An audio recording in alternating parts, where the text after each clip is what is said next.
হ্যাঁ হ্যাঁ হ্যাঁ। গুড মর্নিং সবাইকে।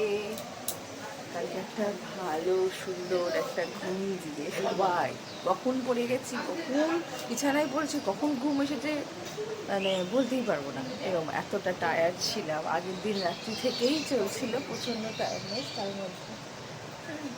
তারপরে এই সকালে উঠে মায়ের গান শুনে ঘুম হয়, ডুব দেরি মোর কালী বলে।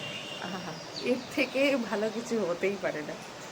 আজকে আমরা বেরিয়ে যাবো এখান থেকে, সবাই সকাল সকাল উঠে পড়েছি, রেডি হয়ে গেছি। আমার সোনামা মানে আমার শাশুড়ি মা, সোনামা তো চা করছে, ওদিকে মা মুড়ি মাখছে। সকালবেলা যেটা হয় আমাদের বাঙালিদের, চা দিয়ে দিন শুরু, ওই রকম চাটা করে আমরা এখান থেকে বেরিয়ে যাবো। ওখানে আমাদের দেখা হবে একদম স্টেশনে। এটা করা আছে, অসুবিধা নেই। চলো চলো চলো, আমরা এখন রামপুর স্টেশনে চলে এসেছি। এখন যাবো আমরা শান্তিনিকেতন, আমাদের নেক্সট ডেস্টিনেশন।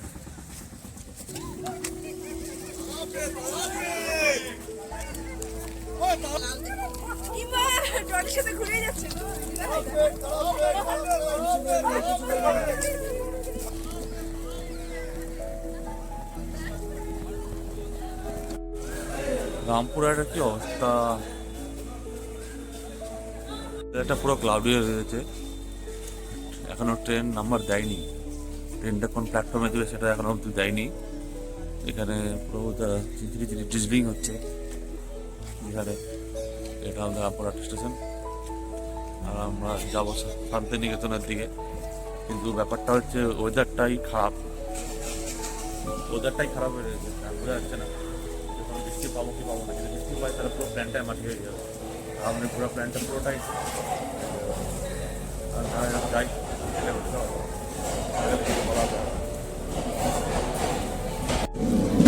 আমরা তো বেরিয়েছি শান্তিনিকেতনের উদ্দেশ্যে, কিন্তু ব্যাপারটা হচ্ছে ওয়েদার হচ্ছে এরকম টাইপের, মেঘলা হয়ে রয়েছে আকাশ, আর এদিকে ডিজলিং হচ্ছে।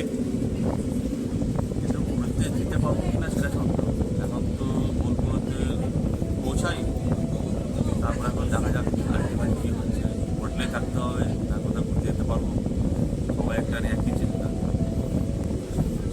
এরকম এটা এক্সপেক্টেড ছিল, তাই জন্য এটাও একটা অ্যাডভেঞ্চার। দেখা যাক কী হয় আর কি।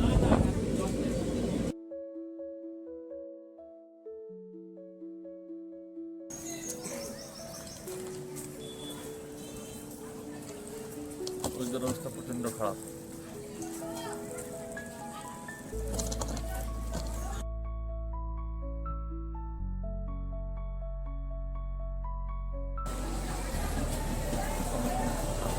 বোলপুর স্টেশনে তো পৌঁছে গেছি, কিন্তু ব্যাপারটা হচ্ছে যে ওয়েদারটা খুব খারাপ, লিভিং হচ্ছে নিম্নচাপে যদি একটা অসুবিধা রয়েছে, যার জন্য প্রপারলি আমরা বুঝে উঠতে পারছি না যে অ্যাকচুয়ালি আমরা যাবোটা কোথায়। কারণ যেটা প্ল্যান করেছিলাম সেটা মনে হয় না সাকসেসফুল হবে, যেরকম বৃষ্টি থাকবে। আর দেখা যাক, আপাতত স্টেশন থেকে বেরোই, তারপর দেখা হচ্ছে।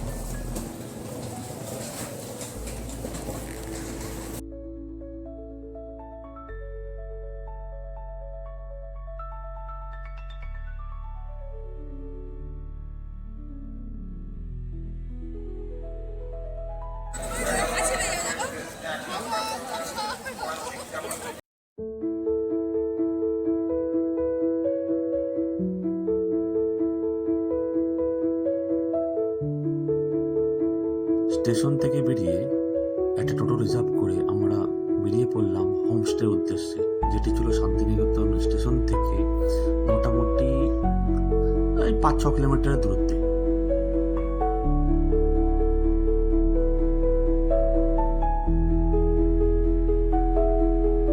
প্রকৃতি যখন বৃষ্টিতে স্নান করে তখন তার রূপ যেন আরো প্রাণবন্ত ও সতেজ হয়ে ওঠে।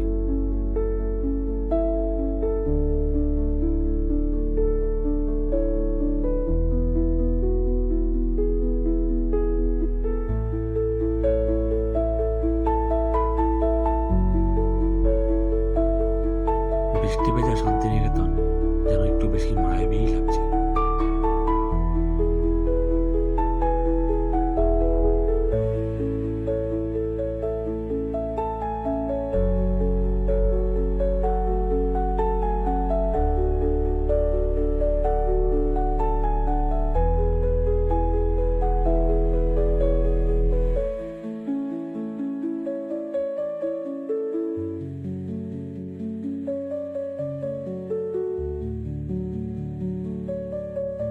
প্রাকৃতিক সৌন্দর্য উপভোগ করতে করতে আমরা এসে পৌঁছালাম আমাদের হোমস্টে মিলন খনিকে, যেটি সোনাঝুরি হাটের ঠিক কাছে। এখান থেকে সোনাঝুরি হাট 10 মিনিটে হাঁটা পথ।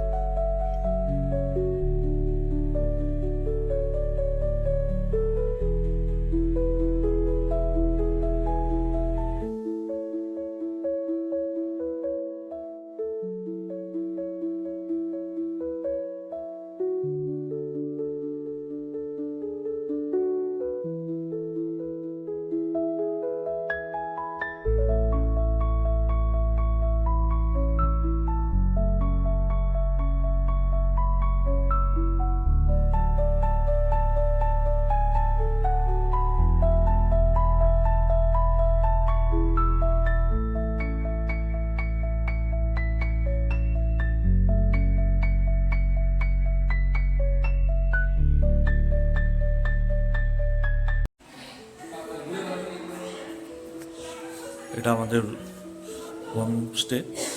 এই হোমস্টে এটা আমাদের রুম। এটা থেকে 4 বেডের আছে, 102 নম্বর রুম।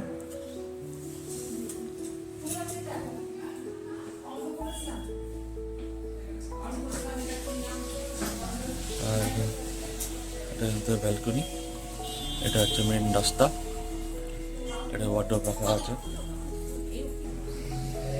এটা হচ্ছে ব্যালকনি এরিয়া, টেরিস্ট।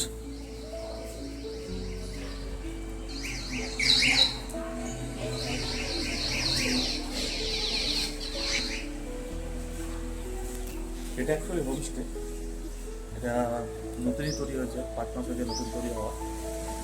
এখানে 4 বেডেরও আছে, ডবল বেডেরও আছে। 4 বেডের আমরা দেখছি নিচে 2টো বেড, আমাদের 2টো বেড মোটামুটি 2-4 হাজার টাকা পড়েছে। এটা সিজনাল ভ্যারি করে। বেডটা ভালো, লোকেশনটা সোনাঝুরি কাছ থেকে প্রায় 1 কিলোমিটারের মধ্যে সোনাঝুরি হাট পড়ে। তো সোনাঝুরি হাটটা খুব কাছে হবে, বাট শান্তিনিকেতন যে এরিয়াটা আছে, মানে অ্যাকচুয়ালি ক্যাম্পাস এরিয়া, ওই ক্যাম্পাস এরিয়াটা এর ঠিক পেছনে।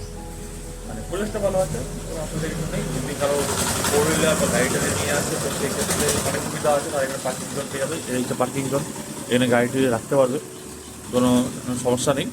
আর যদি বাড়ি কেউ আসে তো ওখান থেকে টোটো করে নিলে, স্টেশন থেকে টোটো করলে ওই 150 টাকা মতো নেবে টোটো এখানে ঠিক টাইমলি পৌঁছে দেবে। এখান থেকে টোটো পাওয়া যাবে। তো যাতে কমিউনিকেশনের খুব একটা সমস্যা নেই, কমিউনিকেশনটা ভালো। আর যদি করি রেট ওয়াইজ ঠিকই আছে, রুম নেটের ক্লিনই আছে, ভালো রুম। বাথরুমটা পরিষ্কার পরিচ্ছন্ন আছে, গিজারের অবস্থা রয়েছে, বেশ ভালো। এই যে টেরিস্ট লনও আছে, এটা ওপেন এরিয়া আছে। এটা